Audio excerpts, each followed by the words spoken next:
Olá, caríssimo telespectador da Rede Século XXI, obrigado pela sua audiência. Está começando mais um programa Luz da Vida, nosso compromisso semanal há mais de 10 anos, aqui na Rede Século XXI.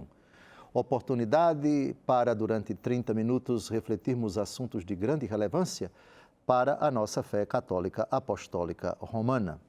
Verdades esquecidas. Há dezenas de programas estamos desenvolvendo esse argumento tão oportuno, tão necessário nesses tempos difíceis. E uma das verdades esquecidas, os novíssimos. Novíssimos são as últimas realidades que acontecerão terminada a nossa aventura humana aqui na Terra. São 4 os novíssimos: morte, juízo, inferno e paraíso. Ao tema da morte, dedicamos 29 programas Luz da Vida. Ao tema do juízo, 65 programas. E ao tema do inferno, 28 programas. Agora já estamos no 3º programa sobre o último dos novíssimos, o paraíso.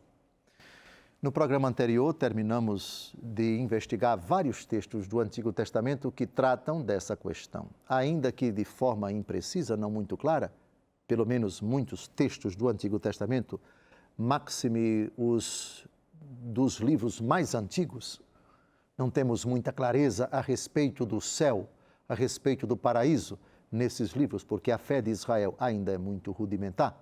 Mas já começamos a investigar textos em que essa verdade vai se tornando mais clara, mais nítida, mais explícita. E é o que nós pretendemos fazer hoje, citando um texto onde explicitamente, claramente, se fala do céu. Se fala da felicidade sem fim. Uma vida consciente e feliz que não acaba. É o que nós entendemos por céu quando recitamos creio na vida eterna. Estou falando do livro do profeta Daniel, capítulo 12, versículos de 1 a 3. Poderíamos dizer, grosso modo, que esse texto é um divisor de águas. A partir dele, até o final do Antigo Testamento, já não há mais dúvidas na fé de Israel a respeito da vida eterna feliz. Vamos ao texto. E depois dissequemos, quanto possível, esses 3 versículos que são da mais alta importância para o assunto dos novíssimos no Antigo Testamento. Com a palavra, o profeta Daniel.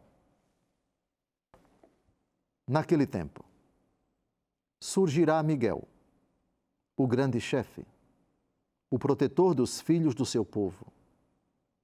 Será uma época de tal desolação, como jamais houve igual desde que as nações existem até aquele momento. Então, entre os filhos de teu povo, serão salvos todos aqueles que se acharem escritos no livro. Muitos daqueles que dormem no pó da terra despertarão. Uns para uma vida eterna, outros para a ignomínia, a infâmia eterna. Os que tiverem sido inteligentes fugirão como o brilho do firmamento, e os que tiverem introduzido muitos nos caminhos da justiça luzirão como as estrelas, com um perpétuo resplendor. Mais claro do que isso, impossível. Aqui, nesse texto, nós temos uma consciência explícita da ressurreição da carne. E mostro, muitos daqueles que dormem no pó da terra despertarão. A palavra cemitério significa dormitório. É o lugar onde dormem os corpos. A distinção entre alma e corpo, a alma que subsiste após a morte, aqui está embutida, sem dúvida alguma. A ideia da ressurreição evoca o voltar à vida, o ser humano inteiro, que é um composto substancial de corpo e alma, de matéria e de espírito. Depois chama a atenção essa expressão muitos. daqueles que dormem no pó da terra. Muitos. Não seriam todos? Ora, todos e muitos podem ser sinônimos. Quando a realidade que se trata é a totalidade. Então, 5.000 pessoas é a totalidade de pessoas naquele local. Se você diz 5.000 pessoas, todas essas pessoas, você entende que todos são 5.000. Mas também se você disser que 5.000 pessoas são muitos, você não está mentindo, você não está sendo impreciso. Portanto, o muitos daqueles que dormem no pó da terra despertarão. Não significa dizer que alguns não despertarão. A ressurreição toca a todos. Portanto, é uma mera, digamos assim, escolha linguística, literária, escolha de palavras para descrever, todos despertarão. Todos. Absolutamente todos. Depois, uns ressuscitarão para a felicidade sem fim. Chamada aqui de eterno, perpétuo resplendor. Perpétuo. Não acaba jamais. O brilho, o fulgor, a glória, a felicidade sem fim, aqui é abordada categoricamente, explicitamente. Ressurreição para a felicidade sem fim. Mas também aqui se fala da ressurreição para a desgraça. Aqui chamada com os tristes nomes de ignomínia, infâmia eterna. Muitos daqueles que dormem no pó da terra despertarão, uns para uma vida eterna. Céu, paraíso. Outros para a ignomínia, a infâmia eterna. Mas como já falamos do inferno, não nos interessa agora, remeto vocês ao nosso portal para assistir a 28 programas só sobre o inferno. Não é um compromisso infernal, por favor, mas é um compromisso de estudar, de ver ou rever a doutrina bíblica e doutrina da igreja sobre essa realidade pavorosa. Não falaremos mais do inferno, já falamos em 28 programas. Aqui o que nos interessa é a felicidade sem fim. Fugirão como o brilho do firmamento. E os que tiverem introduzido muitos nos caminhos da justiça, luzirão como as estrelas, com um perpétuo resplendor. Aqui, então, chega-se à clareza, uma realidade que angustiava Israel durante séculos. Israel não tinha clareza a respeito da recompensa para os bons e da punição para os maus. Convenhamos, se você nega a fé na vida eterna, alguma dificuldade, e eu estou sendo otimista ao dizer isso, alguma dificuldade existe em você tentar, para essa vida, até a hora da morte, situar essa questão e a recompensa dos bons. Como fica se uma pessoa passou a vida inteira aqui na terra sendo bom, sendo honesto, sendo reto, sendo íntegro e não desfrutou da felicidade? Passou sofrendo, sendo vítima da maldade, da perversidade das pessoas, foi injustiçado e assim por diante. E como fica a questão da punição para os maus? Nessa vida passaram impunemente, não foram presos, não foram processados, roubaram, estupraram, mataram e pronto, terminou a vida, morreram, acabou. Parece-me que o horizonte da morte sendo o último, alguma dificuldade fica em você situar essa questão da recompensa para uns e outros. Bem, não estou de forma alguma depreciando quem pensa diferente da fé judaica a partir de Daniel e da fé cristã a respeito da recompensa após a morte. Mas aqui as coisas adquirem clareza, pelo menos para nós. Aqui o horizonte fica bastante claro, bastante nítido. Sim, a morte toca a todos. Todos serão atingidos por ela. bons e maus, justos e injustos, decentes e indecentes, autênticos e hipócritas, todos serão tocados por ela. Mas haverá um dia, aqui está, Daniel capítulo 12, em que todos despertarão. Já falamos que esse texto é um dos fundamentos também para o juízo, porque está escrito, Hebreus capítulo 9, versículo 27, que o homem morra uma só vez, depois do que segue-se o juízo. Segundo aos Coríntios capítulo 5, versículo 10, porque todos haveremos de comparecer diante do tribunal de Cristo. Morte, logo depois o juízo.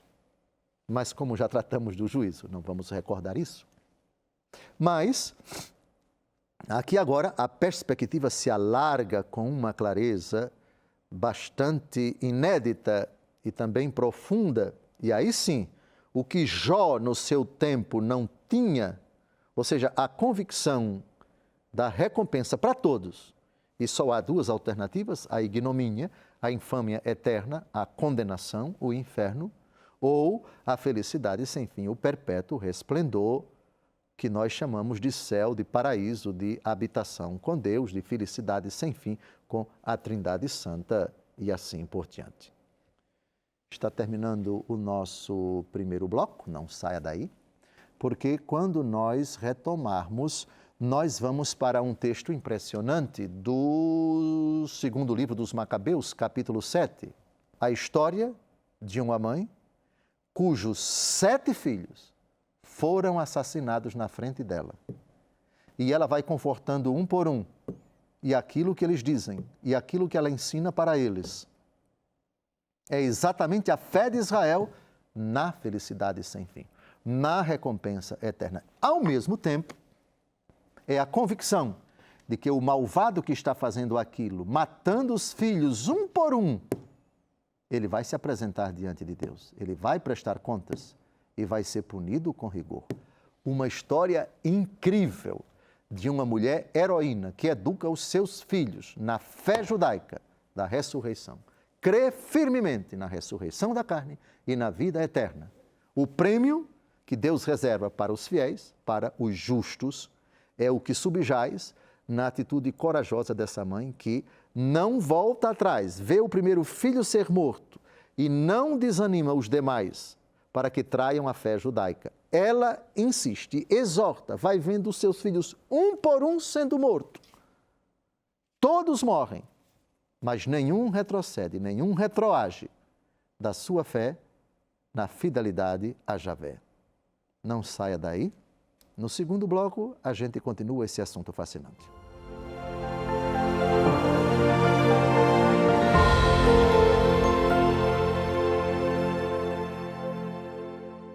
Olá, caríssimo telespectador da Rede Século XXI, obrigado por ter permanecido conosco depois desse breve intervalo. Está começando o nosso segundo e último bloco do nosso encontro semanal, o programa Luz da Vida, pela terceira vez dedicado ao tema do paraíso. Paraíso, um dos 4 novíssimos. Novíssimos são as últimas realidades que acontecerão na nossa aventura, terminada a nossa peregrinação aqui na Terra, morte, juízo, inferno e paraíso. Estamos a abordar pela terceira vez os fundamentos bíblicos do Antigo Testamento sobre o paraíso. E como eu havia prometido no final do primeiro bloco, vamos agora a um relato impressionante do capítulo 7 do segundo livro dos Macabeus. Uma mãe teve 7 filhos e eles foram presos e obrigados a comer carne de porco, algo que era proibido pela lei de Israel. E eles vão sendo intimidados, ameaçados e mortos um por um. Todos vão acabar morrendo. E a mãe vai vendo a morte dos seus filhos. E o bonito é o motivo que os leva a não comer carne de porco, a preferir a morte.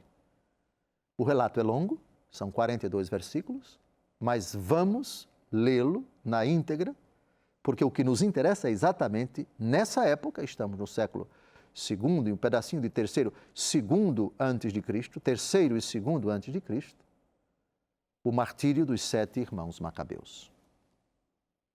Havia também 7 irmãos que foram um dia presos com sua mãe, e que o rei, por meio de golpes de azorrague e de nervos de boi, quis coagir a comerem a proibida carne de porco. Um dentre eles tomou a palavra e falou assim em nome de todos: que nos pretendes perguntar e saber de nós? Estamos prontos a morrer antes de violar as leis de nossos pais. O rei, fora de si, ordenou que aquecessem até a brasa assadeiras e caldeirões. Logo que ficaram em brasa, ordenou que cortassem a língua do que falara por todos, e depois que lhe arrancassem a pele da cabeça e lhe cortassem também as extremidades, tudo isso à vista de seus irmãos e de sua mãe. Em seguida mandou conduzi-lo ao fogo inerte e mal respirando para assá-lo. Enquanto o vapor da assadeira se espalhava em profusão, os outros, com sua mãe, exortavam-se mutuamente a morrer com coragem. O Senhor nos vê, diziam, e certamente terá compaixão de nós, como o diz claramente Moisés no seu cântico de admoestações. Ele terá compaixão de seus servos. Desse modo, morto o primeiro, conduziram o segundo ao suplício. Arrancaram-lhe a pele da cabeça com os cabelos e perguntaram-lhe: comerás carne de porco? Ou preferes que teu corpo seja torturado membro por membro? Ele respondeu: não, no idioma de seu país. Por isso, padeceu os mesmos tormentos do primeiro. Estando prestes a dar o último suspiro, disse: maldito, tu nos arrebatas a vida presente, mas o Rei do Universo nos ressuscitará para uma vida eterna, pois morremos por fidelidade às suas leis. Após este, torturaram o terceiro. Reclamada a língua, ele a apresentou logo e estendeu as mãos corajosamente.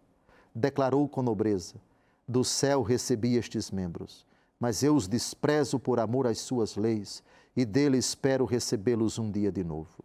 O próprio rei e os que o acompanhavam ficaram admirados com o heroísmo desse jovem que reputava por nada os sofrimentos. Morto este, aplicaram os mesmos suplícios ao quarto, e este disse quando estava a ponto de expirar: é uma sorte desejável perecer pela mão humana, com a esperança de que Deus nos ressuscite. Para ti, porém, certamente não haverá ressurreição para a vida. Arrastaram em seguida o quinto e torturaram. Encarando o rei, lhe disse: ainda que mortal, tens poder sobre os homens e fazes o que queres. Não penses, todavia, que nosso povo esteja abandonado por Deus. Espera, verás quão grande é a sua potência e como ele te castigará, a ti e a tua raça.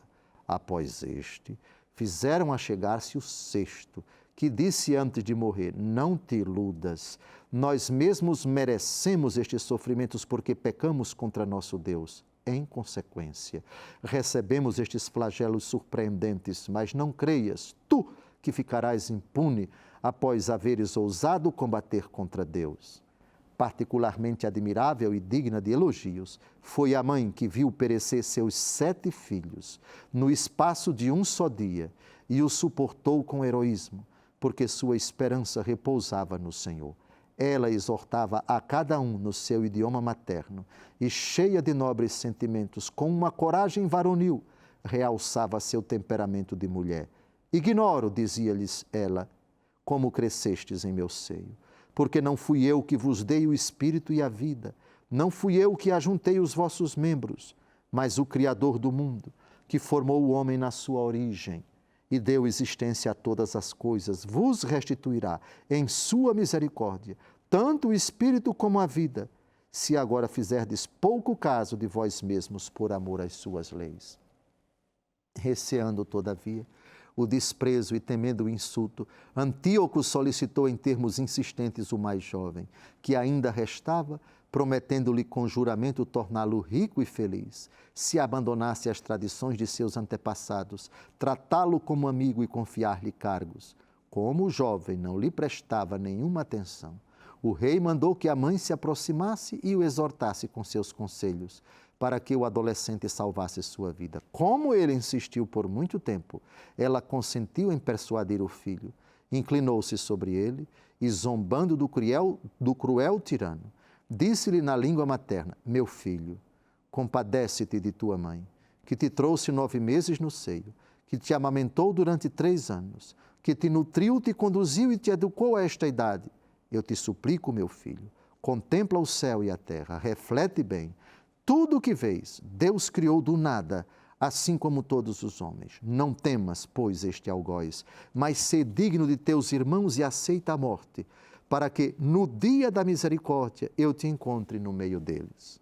Logo que ela acabou de falar, o jovem disse: que estás a esperar? Não atenderei às ordens do rei.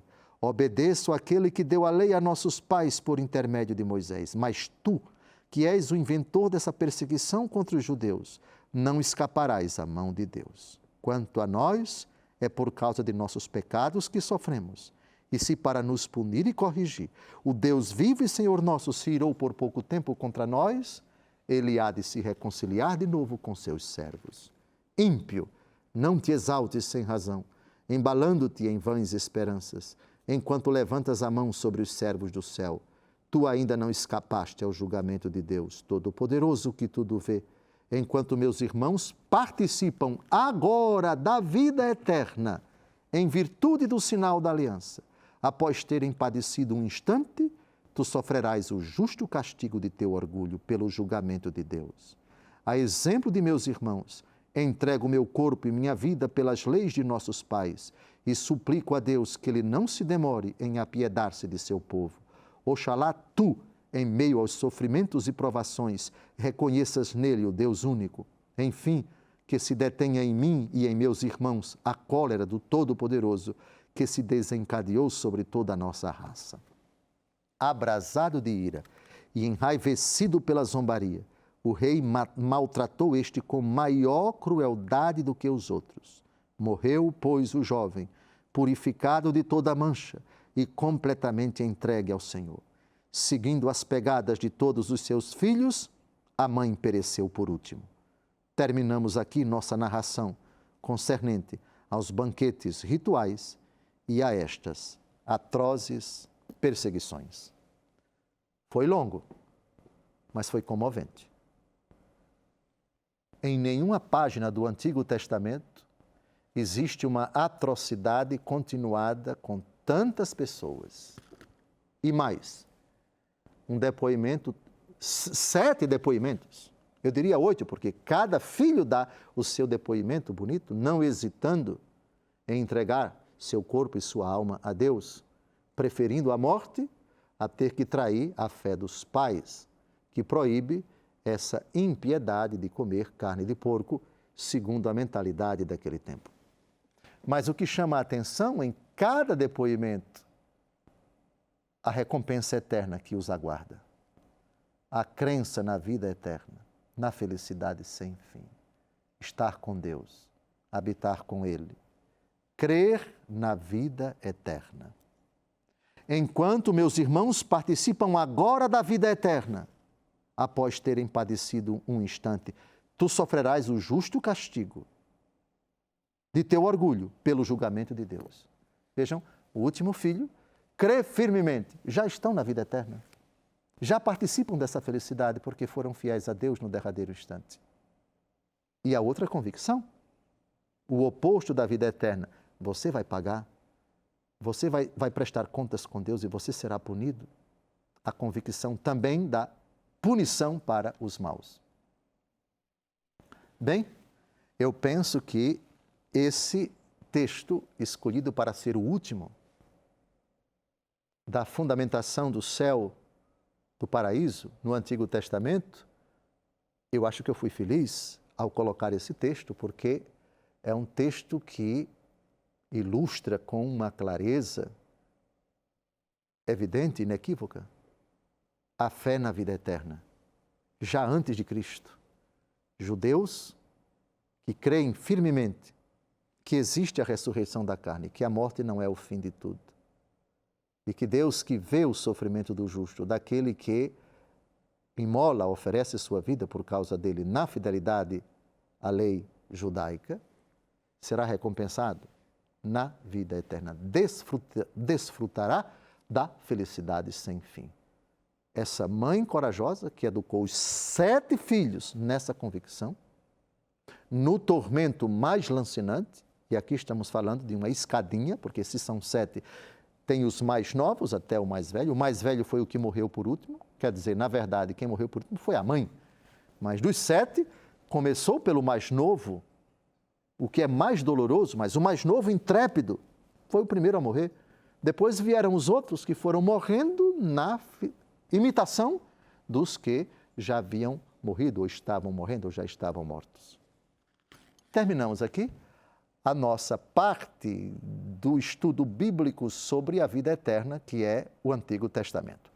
A partir do próximo encontro, nós já vamos ver o Novo Testamento, os fundamentos bíblicos para a realidade que nós chamamos de céu, de paraíso, de felicidade sem fim. E aí veremos, primeiro, o ensinamento de Jesus. Depois, o ensinamento dos apóstolos. Nos Atos dos Apóstolos, nas Cartas dos Apóstolos, o apóstolo Paulo, o apóstolo Pedro, as Epístolas Católicas e o livro do Apocalipse de São João. Um grande abraço, Deus abençoe você, Deus cumule de graças a sua vida. Até o próximo encontro, se Deus quiser.